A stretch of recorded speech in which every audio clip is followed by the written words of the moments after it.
Halo, balik lagi di Puspita Study Corner. Di video kali ini aku akan bahas materi stokiometri yang kedua. Di materi stokiometri 2 ini akan dibahas tentang bagaimana cara menentukan AR unsur berdasarkan kelimpahan isotop. AR ini adalah massa atom relatif. Jadi, massa atom yang ada di sistem periodik unsur itu adalah massa atom hasil perhitungan. Sebenarnya di bumi ini nggak cuma ada satu karbon atau satu nitrogen, jadi banyak ya. Nah, kemudian dihitung AR-nya berdasarkan salah satunya yaitu kelimpahan isotop. Sebelum ke pembahasan tentang perhitungan AR, pertama kita pahami dulu konsep tentang isotop, isobar, isoton, dan isoelektron. Untuk menghafal di sini, iso itu sama. Jadi kita tinggal lihat huruf belakangnya aja. Yang pertama di sini isobar, berarti AR-nya sama. Atom yang berisobar berarti atom itu memiliki massa yang sama. Contohnya atom C14, ini atom C bermassa 14. Kalau nomor atom itu selalu tetap ya untuk satu unsur. Ini C-nya 6 nomor atomnya. Kemudian nitrogen, di sini nomor atomnya 7, masanya ada yang 14. Jadi salah satu atom karbon di alam itu ada yang punya massa 14, tapi nggak semuanya. Nanti kita bahas. Nah, ini berisobar karena AR-nya sama. Yang kedua, di sini isoton, berarti kita lihat huruf belakangnya N, berarti di sini neutron sama. Neutron itu kan diperoleh dari massa atom dikurangi proton atau dikurangi nomor atom. Contoh unsur yang berisoton, contohnya K, di sini massanya 3919 dengan Ca yang punya massa 40, nomor atomnya 20. Nah, ini kan selisihnya sama ya, sama-sama 20. Berarti atom K yang massanya 39 dengan atom Ca yang massanya 40, ini disebut saling berisoton. Selanjutnya yang ketiga adalah isoelektron. Di sini cukup jelas ya, berarti yang sama adalah elektronnya.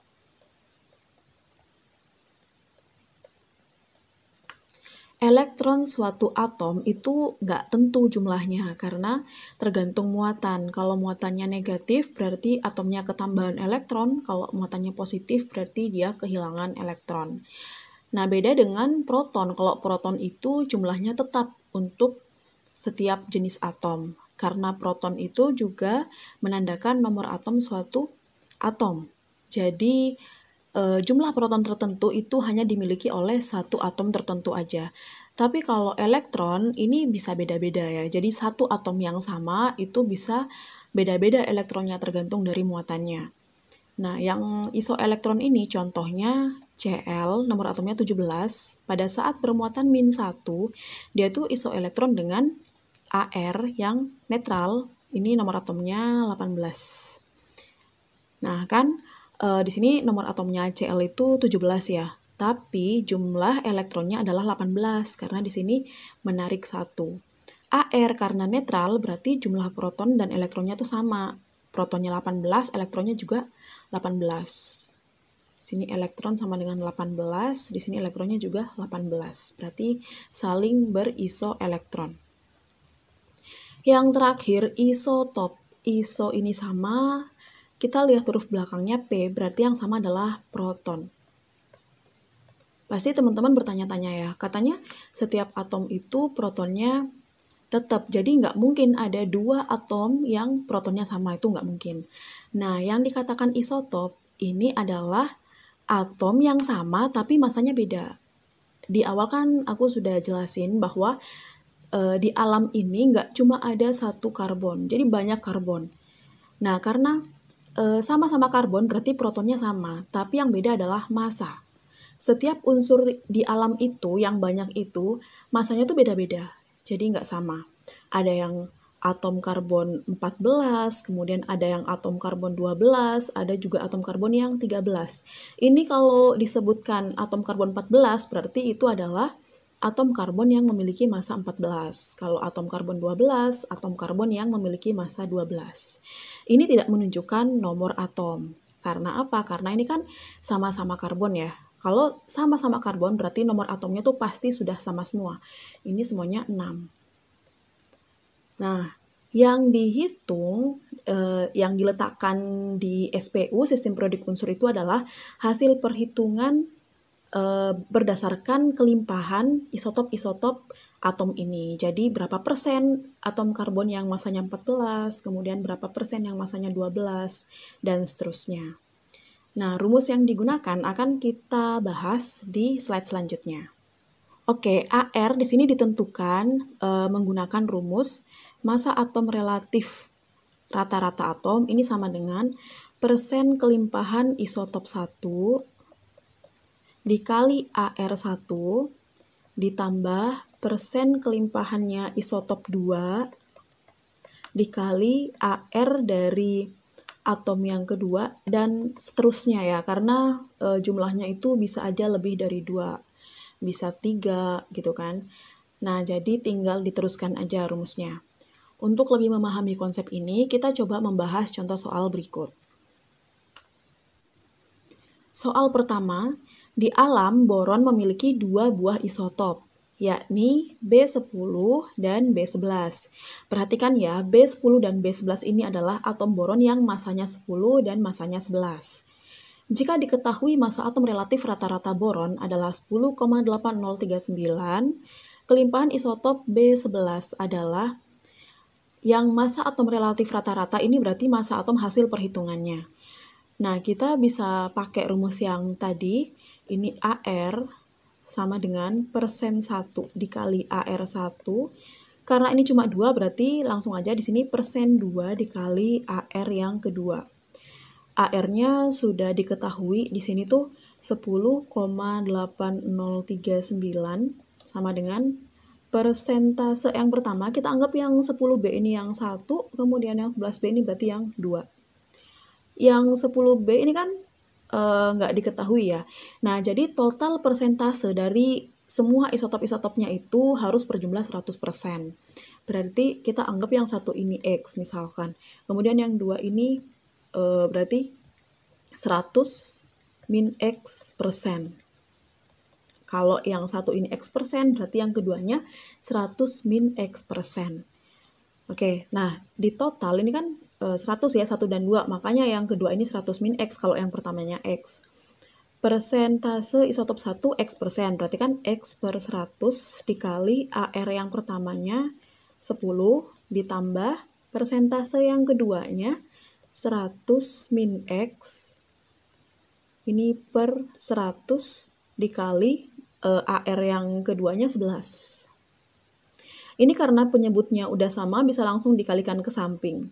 Jadi di sini tuh 1080,39 sama dengan 10X ditambah 1100 min 11X. Biar nggak minus, yang X-nya dipindah ke ruas kiri aja, berarti kan yang di kiri itu 11 dikurangi 10 ya.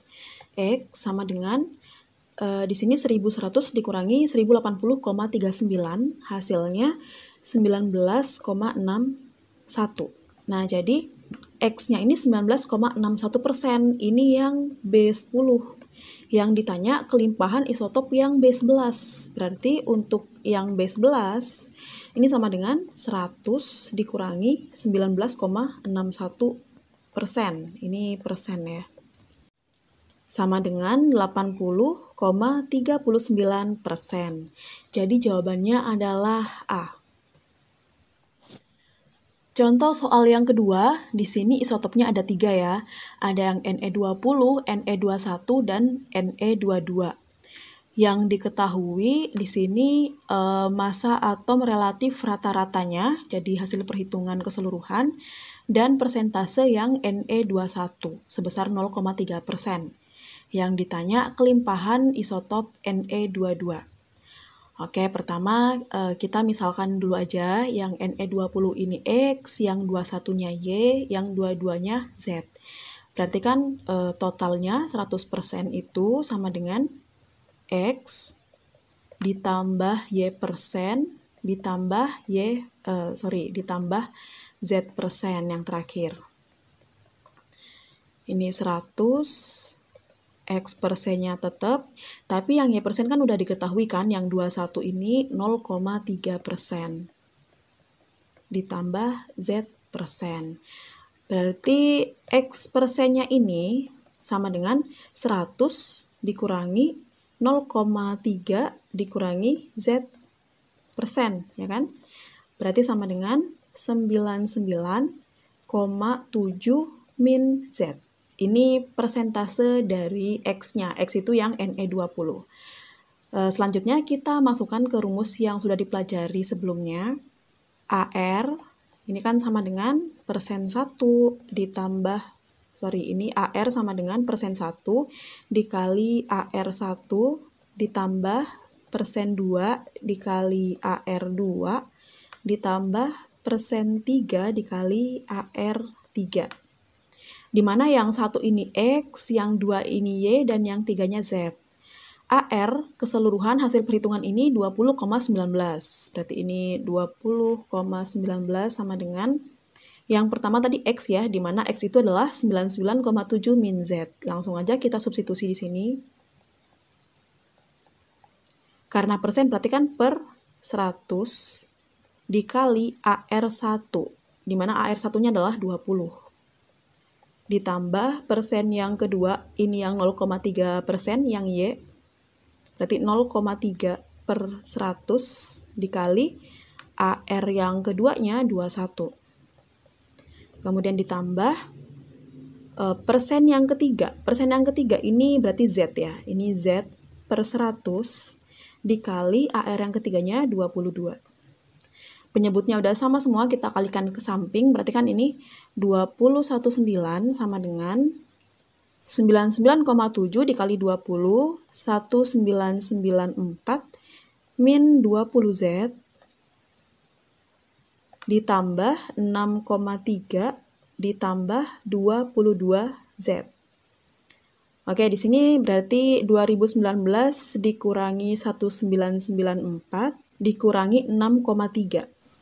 Hasil perhitungannya di sini 18,7, kemudian min 20Z plus 22Z, ini 2Z. Oke, kita bisa dapat Z-nya. Z-nya ini berarti 18,7 dibagi 2. Hasilnya 9,35%. Nah, yang Z ini adalah Ne22. Yang ditanyakan kelimpahan isotop Ne22. Berarti udah dapat ya, jawabannya adalah 9,35. Jadi jawabannya E.